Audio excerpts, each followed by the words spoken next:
ভোর তখন 3টে। হোস্টেলের এই নতুন রুমে দিশার প্রথম দিন, তাই সারা রাত ঘুম না আসার পর ভোরে একটু চোখটা লাগে, কিন্তু হঠাৎই চোখ খুলে যায়, কিন্তু নড়তে পারছে না। উফ, আবার সেই বাজে অনুভূতিটা, শরীর তো নড়তেই চাইছে না। ঠিক তখনই দিশা দেখে আলমারির অন্ধকার কোণায় কেউ একজন দাঁড়িয়ে আছে। এ কি, এভাবে এগিয়ে আসছে কেন? আমি তো নড়তেও পারছি না। প্লিজ কাছে আসিস না, প্লিজ। তারপর হঠাৎই ঘোরটা কেটে যায়। খুব সকাল সকাল দিশার বান্ধবী এসে পড়ে ওর রুমে। আজ ভোরে একটা অদ্ভুত জিনিস ঘটেছে জানিস? তারপর দিশা ওর বান্ধবীকে সমস্তটা খুলে বলে। তুই শান্ত হ, ওটা স্লিপ প্যারালাইসিস।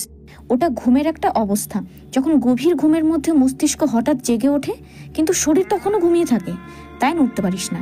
মস্তিষ্ক তখন স্বপ্ন আর বাস্তবের মধ্যে পার্থক্য করতে পারে না, তাই মনে হয় কেউ ঘরে আছে। মানে সবটাই আমার মাথার ভেতর? হ্যাঁ, কিন্তু ভয় পাস না, ওটা সবারই হয়। উফ, আমি কি যে ভয় পেয়ে যাই না, ওই সময়টা ভীষণ ভয় লাগে।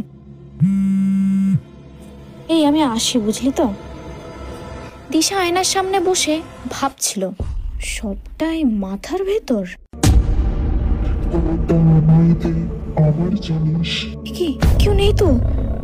যদি সবটাই স্বপ্ন ছিল, তাহলে এই ছায়া এখনো কেন আছে? সেই দিনের পর থেকে ভোর 3টে বাজতেই দিশাই অদ্ভুত স্বপ্নের শিকার হয়।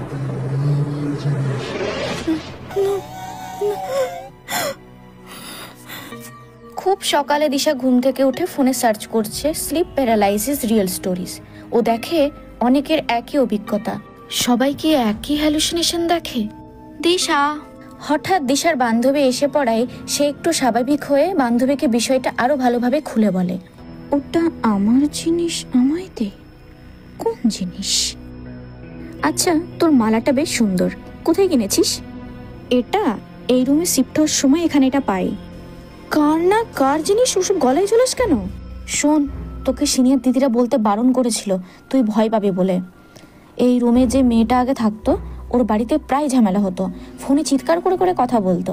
এবার হঠাৎ একদিন খবর এলো মেয়েটা আর নেই, বাড়িতে থাকতেই কিছু হয়েছিল ওর। তারপর সব জিনিসপত্র ওর বাড়ির লোক এসে নিয়ে যায়। তুই না রুমটা চেঞ্জ করে না পারলে। ধুর, তাই কি সম্ভব এত তাড়াতাড়ি? ভোরে আবারও দিশা একই জিনিস দেখতে পায়, তবে এবার স্বপ্ন নয়।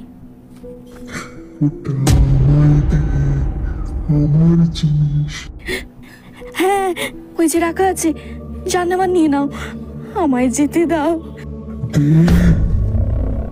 এ কি, আমি তো এটা খুলে রেখেছিলাম। না,